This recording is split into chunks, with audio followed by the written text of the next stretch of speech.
Hi friends, thanks for being here today with me on Breathe TV.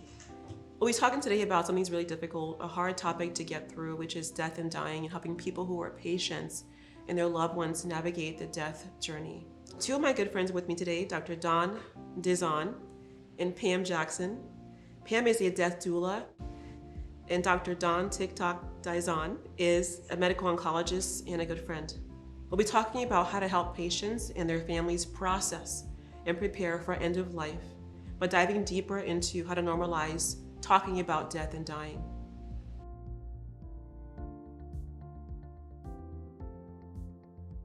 Hi, Don. How are you doing today?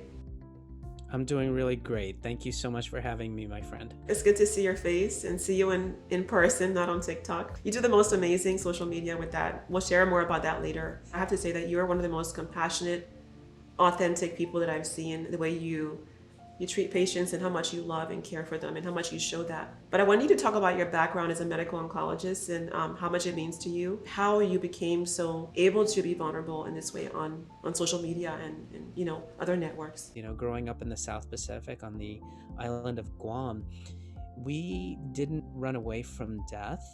It was really part of a full cycle of life.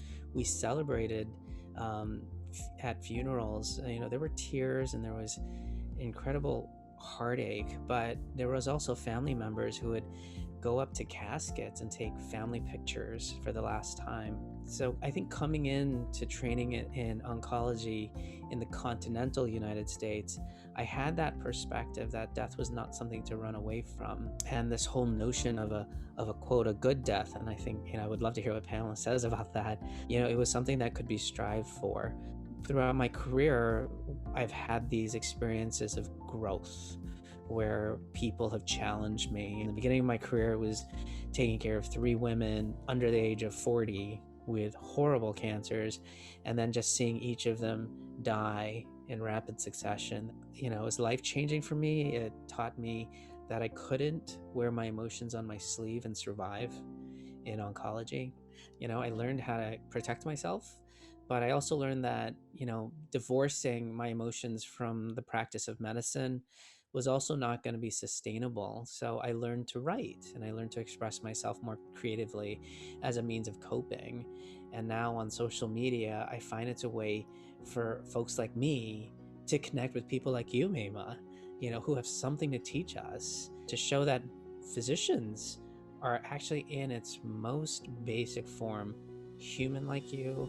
We make mistakes, we feel things, and sometimes we're not sure. And it's every part of being human. And I want to show that to the world. I have to say that watching your TikToks have really helped me so much because, as a patient advocate leader, I meet people every day and at first they're strangers. And then I fall in love with them. There are people on my phone that I can't call anymore. There are tons of them. I find that there's not a space to share these experiences because we're taught to be warriors and be strong, be fearless. But my heart's what makes me do what I do well, because I love so deeply. And so, just seeing a physician like yourself, who I so respect and think so highly of, who's a friend, share your experiences on social media has helped me to realize it's okay to live in that duality of being a badass and then being broken. Like this morning, I woke up and my first thought was, one of my best friends passed away and I'm still having a hard time with it. And I woke up and I just thought, she's not here. And I started crying. And I cried. And then I put on a meditation app and I meditated, took a nice bath.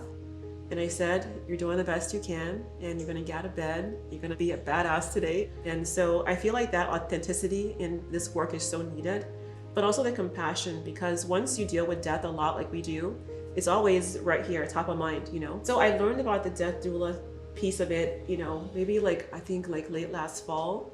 I feel like what you do, Pam, is so, so powerful. And so first of all, I want to thank you for choosing a job that is so compassion filled, and I cannot imagine what it must be like. So can you share with us what you do as a death doula? I'd like to thank you, first of all, for inviting me. It's really important to get this message out there because it's something that everybody is going to be facing, their own death and the death of other people that they love. As a death doula or end-of-life doula, I'm a non-medical person, so it's a non-medical role. but I can provide support for families who are grieving and for the person who is experiencing these life-limiting situations or facing their own death. My main goal is to reduce suffering at the end of life. People put a lot of energy in planning their vacations, but people don't put much thought into planning how they die. Dr. Dizon had mentioned, what is a good life? And it's such a relative term because it is as unique as the individual. So for me, what it looks for me to die on my terms and in the way that I want to could be very different from my sister, other people that I know. Each person has their own way they want to die. How can a person choose a different way to die than another person? Okay, well, let me give you an example, and this is a personal example. When I was getting into becoming a death doula, I went through a program so that I could learn about it, so that I could become certified, so that I would have the tools that I would need to be able to help people. And then as I went through the class, they had us do this simulation called You Are the Patient. And so we had an experience of being a patient who was dying. You know, they had us be in a quiet space in our bedroom, lying down, and our eyes closed. And the person said, you wake up and you're in a hospital. And I thought, oh my gosh, I had never considered that possibility. You know, like you just think that you're going to live and live. And as she went through this, the whole pain management thing came up. And that really helped me consider, do I want so much pain medication that I might not feel the pain, but I'm also not going to be able to communicate with my family because maybe it would just knock me out and make me comatose. And so that helped me start thinking differently. There are some people that it's really important to not have any pain, and there are other people that it's really important to be as aware as possible, as long as possible, so that they can be present. Some people want to exhaust every medical option available to stay alive as long as possible. And some people get to a point where they think enough is enough. I have to try something different. So even as people go through the process, their idea of how they might like to die changes. When my friend Catherine was passing, I would call her in the hospital and I put on like Tupac and Dr. Dre and we'd be like dancing. And after a while she couldn't move. You know, there was, I know I'm gonna die. Then there's that, and that fear, and we would cry together. And then there was like, just breathe through this. And then there's a sense of like, okay, you're still here. You're still here. I'm with you. I'm looking at your eyes. You can still breathe. Your heart is still beating. I am with you, and I will be with you until the end. And then there came a time until the end became, we could not really interact as much. She wasn't talking as much. The part that for me, to be honest, totally honest, the part that still for me keeps me up at night is that when that person is at the end, like, how do you hold them? Because, you know, you come in the world alone and you leave alone. You can't be in their body. It's a singular journey. But at the end, when you're knowing that this is the last day or two, how can we help people to be in that space? I really like how you talked about how when you've been with friends, you hold their hand and you're there with them and you're talking with them. And there comes a point where it seems like maybe you can't hold a conversation with them as you had in the past. However, I've seen from experience, and I really believe that even when a person finally slips into a coma, they're still aware, they can still hear, they still know your presence, they still feel your energy, they can feel the love that you send them. So that's just so beautiful that you took the time, even though it was difficult for you, it was important for you to be there for your friends. And that's one thing that I can encourage friends and family to do. You know, when you ask, what can I do as a death doula? To me, one of the most important things to help a person prepare for their death is to have like an end of life plan, because we make plans for everything else in our life. And so an end of life plan can include things like, obviously the medical things, like what kinds of pain management treatments would they have or want? What kinds of things would they want if the treatment stops working? We also look at spiritual things. We look at emotional things. Are there any relationships that need healed, that need strengthened? We look at even the physical space that they're in. Not only where would you like to be? Would you like to be at home? Would you like to be in hospice? But in your home, what do you want that environment to look like? What kinds of smells do you want? Who do you want to be there? Because if you have that plan in place, then when the time comes where maybe they're not as responsive or they're not as communicative, then you know what their desires are. And as a death doula, then I can support those desires. And I think part of that helps with a peaceful death. Because if you know that everything is in place, then it's not as hard. If you know that you've taken care of relationships and you've done everything on your part, then it makes it so much easier. And when I was talking before about that experience, the simulation of You Are the Patient, shortly into it, she said, you can no longer speak. And that surprised me too, because I hadn't been thinking, yeah, people get to a point where they can't talk anymore. And at that moment, I was at peace because I work hard to keep my relationships right, to let people that I love know that I love them. And so I think that's a really important part of what I can do, is help people prepare for death by having things put in place so that when the time comes, they're at peace. You know, one thing I want to add to that, because I agree with everything that Pamela you just said. When I'm attending someone who I think is going to be passing in the next 72 or 48 hours, it, I often, and I've done this with my own family as well, you know, I tell people, you know, you need to give them permission, Mhm. you know, say your goodbyes, tell them you're going to be okay, Mhm. and tell them it's okay, that they can let go. And, you know, Pamela, I don't know if they hear me, right? Hear those instructions, but I do know people who are able, through, you know, circumstance or God's willingness, they're able to be at the bedside and are able to mouth those words. There's power and there's peace in that. When my mother was getting older, I moved here to Florida to help my sister take care of her. And one day I was in Jacksonville away at work, and I called to see how mom was doing, and they had just taken her to the hospital. So I left work and I rushed back down here to Orlando and got to the hospital right as the doctors came out and told us, that basically she had had a heart attack, she was septic, and she had ketoacidosis. Any three of those would kill her. And she was 87. They took us back into the emergency room where she was, and she was just agitated. Like, I looked at the machines that she was connected to, her vitals were like up and down, her blood pressure was high. And my two sisters and I were there. And then we have a brother in Germany, which obviously he couldn't be there. And so we decided to call him at that point. And as soon as my mother heard his voice, I looked at the machine and her blood pressure came down. And it was really beautiful because it was like she just had to hear her boy. And so I really believe that our presence, our voices, the people knowing that we're there has an effect on them. That's so true. And along those lines, I've had people who I know, who I love, who are passing, because I get attached to all my friends and patients. I don't know how to not do that. That's my Achilles heel is in my superpower. It's my gift, and I love what I do because for me, when I enter a room and a person's in that phase of transition, my job is to remove all my emotions of what I want for myself, from my body, and to create a light space around them of joy, of light, of just of compassion. And so I'll tell a sister or mother, can we go talk in the hallway? Because we will be asking about medications and talking and making plans over the person. And I'm like, they're not a body. They can hear you, they can feel you. And they may be scared, but any peace you can give that person, any peace of mind, any comfort, any love, do that with gentleness and compassion. So I always say, go in the hallway, have the conversations, and when you come in the room, imagine that you're bringing in a ball of light, in a ball of peace and clarity of mind and energy. Some people will be like, they'll have the intention, but they can't face what's happening, or things happen so fast and then they haven't had these conversations, and then afterwards they're like, what should I do? And I didn't say these things, because it is a hard conversation. You do not want to lose that person. You will do whatever it took, give an arm, a leg, whatever, a lung, and then it just happens. So how do you help families discuss with the person they love, like, do you know what's happening right now, and what are we going to do about it? I think that's a really good question about how we prepare people.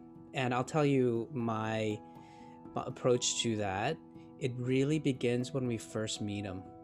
And when I see a patient for the first or even the second time with their loved ones, if I think they're going to be okay, and I can't tell if it's going to be okay for a week or 6 months or 4 years or whatever, if I don't think they're actively dying, I'll tell them that. So I will look someone in the eye and say, you are not dying. So I want us to start there, because cancer is just so scary to people. But then the second thing I'll tell people is, I will let you know if I think that you are not going to make it, or if I think I'm in a situation where I cannot help you, I will be the one to tell you, so that hopefully when I say it's time, they will have heard me promise them that I will say that to them. But I also think it's so important to say that same thing to the people who are supporting them. So I make that promise to my patient, and I make that promise to the people who are with them.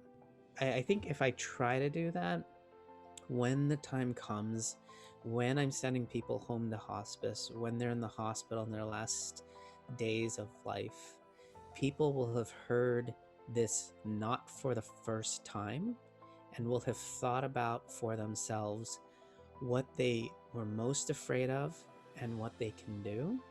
And then I think if some beautiful people like Pamela are available, then it's almost as if I'm passing a baton to the hospice team or a death doula, and then they can begin the process in earnest with them on a minute by minute and an hour by hour way. You shared a story about a patient that she was like going through the phases, and she wanted more options or whatever. You kept giving her other options.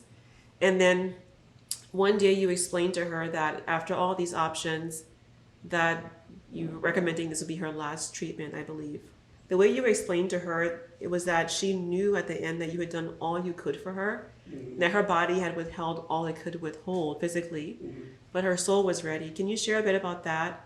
Yeah, one of the things I like to do on social media is actually share these stories of being in medicine. And it's such a privilege to do what we do, Maimah and Pamela. It's like to be in people's lives at their most vulnerable. But as much as I become friends with people I treat, sometimes there does come a point where it's me who doesn't want to see them die, and I will think of many different things to try, sometimes even beyond when I think I should still be trying. It's to the point where, I think they have 3 months, but I'm not prepared to say goodbye. It's so selfish, you know, but at some point, it might be my nurses being my conscience, or it might be that voice in the back of my head saying, you have waited far too long to say what you need to say. And to fess up to that point inside of me can be really hard. And I think, Maimah, you said it was like, it's not gonna ever be about us. It's about the person experiencing it. And I made a promise to them that if I couldn't help them, that I would tell them. And I think, it came a little later than probably most people would have continued to treat, but when it came, we were both ready. And it's still the most heartbreaking thing and still the most beautiful thing for someone who I'm telling it's your time and there's nothing more I can do. For them to look back at me with complete gratitude and tell me thank you for everything. Thank you for being there. Thank you for your honesty. It's humbling. It's so, so humbling. You're extraordinary, and you both are. You both are so much. And so, Pam, most doulas are talked about in terms of birthing doulas, right? Not the death doula. So as I thought about the word doula, when you hear about it, you're birthing a new life into the world. But with you, you're helping birth the soul back to where it came from. And so it's a very spiritual thing. You mentioned aromatherapy and other lifestyle things and conversations, but I want to talk to the things that when you're looking at a person eyeball to eyeball and they are scared, how do you help people to spiritually birth from this life and just let go to make that transition? That's a good question. How do we help people spiritually birth and go through that transition? Sometimes death doulas are referred to as soul midwives, because we're helping the soul transition. Sometimes just knowing that somebody's going to be there, that I'm there, I'm their advocate. I'll be their voice when they can't speak anymore. I'll do whatever I can to make them comfortable. I'll be there to support their family as well, even when they're gone. And that really can relieve a huge weight off of people when they know that they might not have the words to talk to the doctors, or they're scared to talk to the doctors, or they don't understand when the doctors use different terminology. When they know that I'm there and I can fill in that gap, I can step in, I can talk to the doctor. So then knowing that there's somebody else that can be there to have that conversation with their family, that they don't have to do it. They don't have to try to come up with the words and help them explain. Someone that can say, look, these are your mom's wishes. Don't you want to let her have the kind of ending experience that she really thinks would be best for her? You know, you had talked about holding space with someone. You know, we bear witness so that people don't have to die alone. Sometimes it's people's choice, you know, and I've certainly heard stories of parents that won't die as long as their children are there because they don't want to leave them. They can't let go. But like Dr. Dizon was saying, whispering and saying, it's okay, we're going to be all right. You can go ahead and go. And sometimes the children actually leave the room. But I'm an objective party that comes from the outside that they don't have that kind of connection with. So I can be there with them as they start taking their last breaths and they don't feel like they have to hold on for me.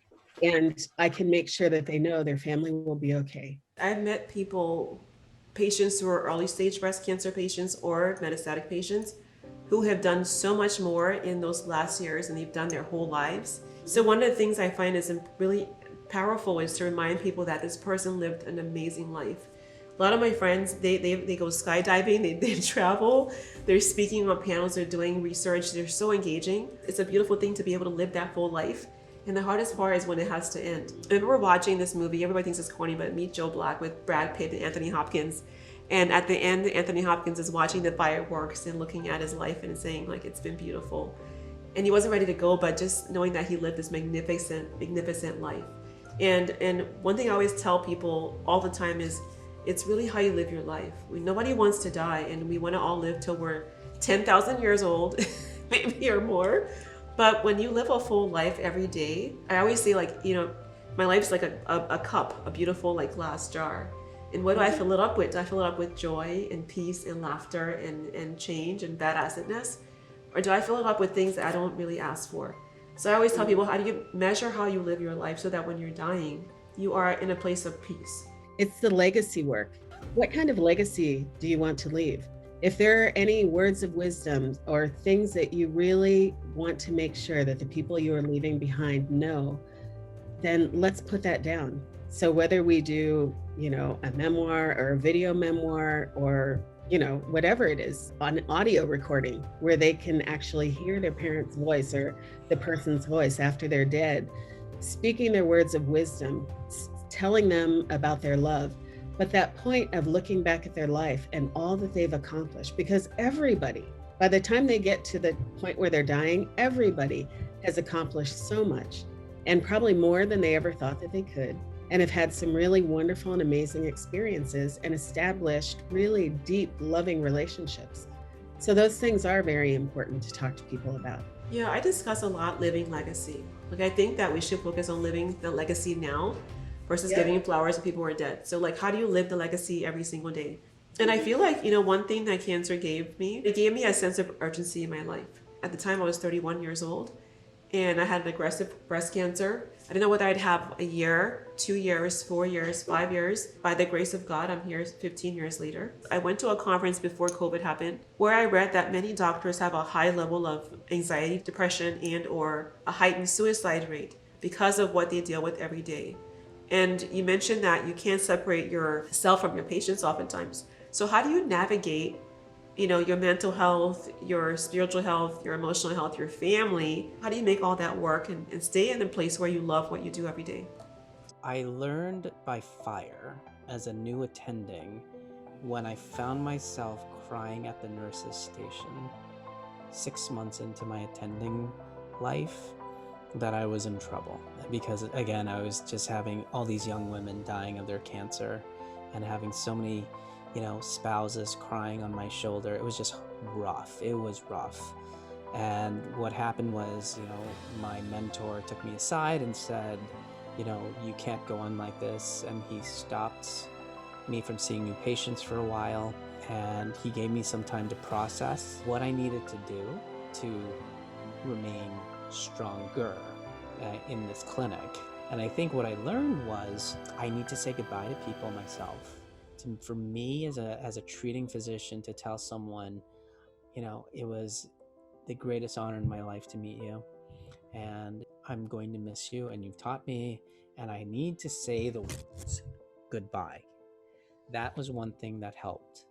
But the other thing was realize that at some point I do need to walk away. So once I say goodbye, I oftentimes will not look back. And that means I don't go to funerals. That's my sort of red line. And part of it was they hurt too much. But part of it also, if I have to be completely honest, I felt like I was invading familial space. That I was the one who couldn't, quote, save them. And it was me, because every time I went to a funeral, people were so happy to see me, but it was me. So it was the vision that I was struggling with within myself.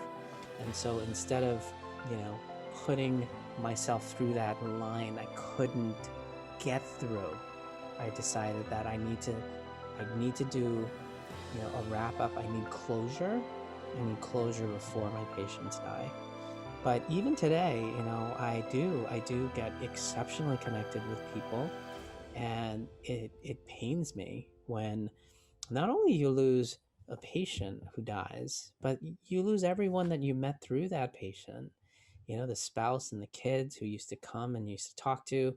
I mean, Maimah, my experience mirrors yours. I've seen women with infants at the time of their diagnosis, and they're still with me at the point where they're graduating from college. And then to have someone die after that long friendship, which is what a lot of oncology relationships become, it's tough. So that's why I write. So I write about experiences that taught me something. So my writing is always embedded with a lesson.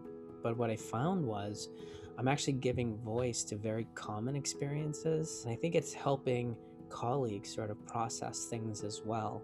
But, social media for me is the outlet that I have, to maintain my health in this profession.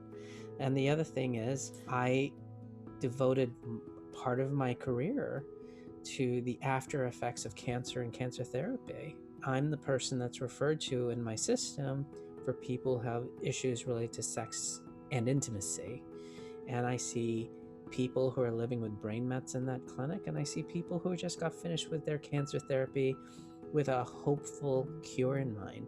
But that whole ability of myself to sit with someone for an hour and not talk about cancer has been really important to me. That's so important for us, for like mental health reasons, just being able to be out and be ourselves, not be a cancer oncologist or a death doula or a cancer leader, just being a woman out with friends, having a good time. I found to be so just good for our mental health. So as I'm feeling the sense of I can't save them, I have to reframe that in terms of thinking about how can I be kind of a soul holder as they go throughout that journey. Well, you know what, Pamela, I'm just going to say, I think one of the most solemn things I have ever witnessed, and it's the same if I'm present at the moment someone dies and takes their last breath, the solemnity of that moment overwhelms everybody. It's the silence and the light. There's almost this very transcendent light that comes up from people when you know they've left, and it's so solemn, and it just always, the silence is just, it's not even scary, it's just quiet. We are restoring the sacred beauty of dying. It is a sacred moment. You're in a holy place when that happens. If you have the blessing really to be there and witness that.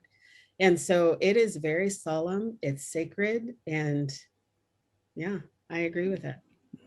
I just want to sit with that for a minute, because it's like, it is a holy place. When I was praying this morning, I was listening to this mantra about how we were born to be in this body. We're born to feel.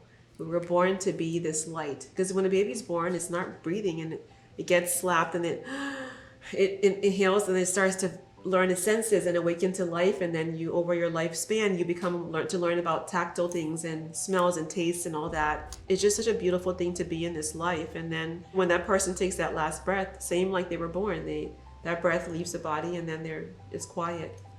But that's one experience, right? When someone takes their last breath, it can be as long as a second or even like 10 seconds, but there's this pause before people react.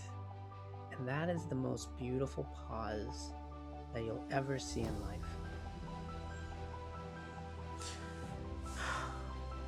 Are you okay? I'm okay. I'm okay. I'm just being human. You know, I've learned to not act anymore in life. I don't have time for that.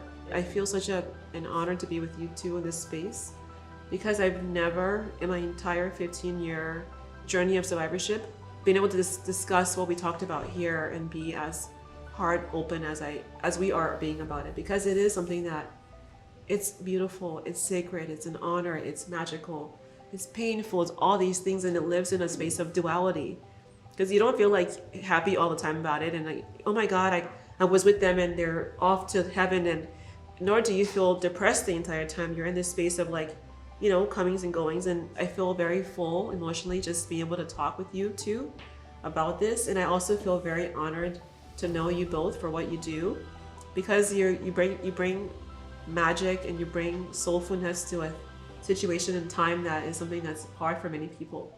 You have to go save some lives, right, Don? So we have to let you go pretty soon. What about sex? What's so interesting is people living with metastatic disease are never referred to me to talk about their sex lives and intimacy. They find me because it ends up being something they want in their lives. I mean, I had a person come see me after she had resection of brain metastases. You know, and she came alone and she just wanted to know what was safe to do. Were there any dangers if she was on steroids? You know, how to deal with dryness. I mean, it was just this incredible thing. And you just realized she was looking for connection. I think, Pamela, you'll understand this. She wanted connection. She knew that she didn't have long, but she needed that connection with her partner before she left this earth. And that's what we talked about. It wasn't about what position do you want to do it in before you die. It was more, you know, I want a memory as I leave this earth. And I want my partner to have that memory too. But the challenge was when someone has been sicker more often than they've been healthy, right? As oftentimes happens with the end of life, their partner transitions from intimate partner to caregiver. And so, you know, trying to navigate the change in role is such a quiet and careful dance. And you don't want to put the partner in a position of doing anything uncomfortable. And by that I mean that's going to put any, you know, threat that she's going to break her spine due to bone metastases, or that she's going to fracture a bone, or God forbid she asphyxiates on whatever they're doing. There is just so much overblown fear, plus the physical changes at the end of life makes that woman or the man that you loved all that time physically so different. So I don't think it's even about sexual activity. Some women just have this goal, they want to die whole. Their sexual identity is so much of who they were as a whole person. So Pam, what are your thoughts on that? Throughout life, our ideas change, they morph, situations arise, and what whole looks like when you're 25 is completely different than what whole looks like when you're 55. What's important to you? What makes your husband love you? What kinds of things draw you close to each other? What kinds of ways can you be intimate with each other? And that gets down to, how do you feel about your body? Do you have any insecurities about your body? If you get to the point where you need help with physical hygiene, who do you want to have help you? Because maybe she doesn't want her husband to be the one cleaning her up after she has an accident, because maybe that would interfere with, you know, the roles that they play. I know often the spouse does become the caregiver, but there are many opportunities for other people to step into that specific role. And that's one of the things as a death doula I can do as well. One thing that's really important to consider is that sometimes the person dying might not want their spouse to see them or their children to see them after they get to a certain degree of decline. I've had a friend's husband call me and say that she kept asking him to get a partner because she wanted him to have a sexual life because her body couldn't take it anymore. She had broken different bones and fractures, and she was tired and weak and so forth. And I've had men call me after the wife's been gone for 6 months or 9 months and say, someone just kissed me at a party. What do? They feel like they're cheating on their wife. And it's a journey that we all have to take together. Are there any things you could share that with those who are watching that could be transformational, inspirational? Hope to never die of cancer, hope that you'll respond to the next treatment can change. And I think, Pamela, you said it beautifully. It's like your goals and your wishes, they all change as we all get older. But if you're going through a process as serious as cancer or chronic heart failure or end-stage renal disease, the hope can switch from I just don't want to die to I don't want to die alone to I don't want to be in pain to all of the above to I don't want to die at home and I want to die in a controlled setting. And quite frankly, even some who've told me in Massachusetts where it's not even legal, I want to control how and when I go. So hope doesn't necessarily equal staying alive, because when that goes out of the equation, people sometimes think, for me, if you tell them there's nothing else to do, they're going to lose hope. And I always try to reframe that conversation. We can hope that every day you are alive, it will be the best day I can give you, or we can hope that that pain you have will never bother you again. And then I think when, Pam, I'm sure you talk about this concept as well, but it would be a nice thing to know in our society that there is a transition and that the three of us on this stage can help not only reinforce, but help on the evolution of the idea of hope. One of the things that you do well is bring that empathy, and you do too, Pam, through your work. How do we help inform the larger healthcare system on how we address dying? Because even the way they tell you have cancer is like terrifying. It was like, for me, this trauma-filling thing, and versus, leaning in towards me and saying, you have cancer. But here are some options. So take a deep breath. I'm with you. I got you. We will figure out a plan, okay? Just breathe. That's why this show is called, it's about breathing into a space that's sacred. So I would love to even talk about this beyond, like, how do we do that? Like, is it more conversations? Is it more reaching healthcare systems? Is it more helping people talk about death in a way that's different than just this dramatic ending, but it could be a new beginning for the person in a different realm, right? I think it's really important as a death doula to be in communication and establish a relationship with the medical team, with the care team, with hospice, and all of the people working with the patient, the person that's dying, because it's important for me that they understand how I can fill in the gaps. There are things that I can do that Dr. Dizon wouldn't do. Like, I can spend the night at a person's house when they're dying and the family can't do it anymore. I can provide a kind of respite care that hospice, they're not equipped to be able to provide. And so I think part of it is that as doulas get out there more, and some hospices are becoming more aware of it, and some hospices are even hiring doulas. But as people become more familiar with doulas and doulas get out there, and I go to hospitals and I meet doctors and I meet chaplains and they see me with the patients and they start understanding the additional support that we can give. It's holistic. We can help our people, our patients, the people in our care in a way, because everybody has their role and we can overlap. And, the filling in the gaps thing is really important. And so I think that's a part of it. I think part of it is also, there are a lot of ways that we need to put things out there so that society, people in general, can start being more comfortable with it. There's something, and I don't know how many people are familiar with it, called death cafes, where it's a safe place to be able to talk about issues related to death and dying. And now they're on Zoom, of course, but you have cake and coffee and tea and you talk to anything pertaining to death, and it's a safe place.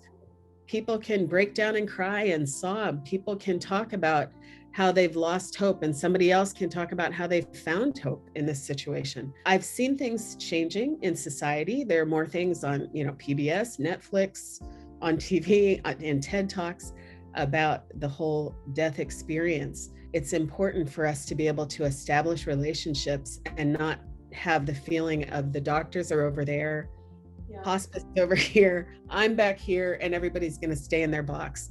It needs to be just a flow, a flow of care. Don and Pam, thank you both for your time. This has been an amazingly beautiful conversation. So soul-filling, so truthful, so honest. And thank you for what you do and putting your heart and soul into your work. Pam, you're incredible, and God bless you for what you do in this world for patients. And Don, thank you so much for being you. Maimah, thank you for having this conversation. Really, really important. And this is brave to do it in this context. Very brave, but very necessary. I appreciate it too. And, I appreciate how you're looking for ways to support people even before they get to the very end of their life. Because there's a lot of support that people can get from the moment that they get that diagnosis, all through their care plan and the treatment experience. God bless you both. Hearts, did I get it right? Hearts and love to you both. Okay. Thank you. Thank you very much. God bless you both. Everyone, thanks for being here at Breathe TV. This is a really powerful episode on death and dying and loving those people that you care for during this process. Dr. Don and Pam were amazing, and join us again next time. Until then, live, love, and enjoy your best life. Thank you.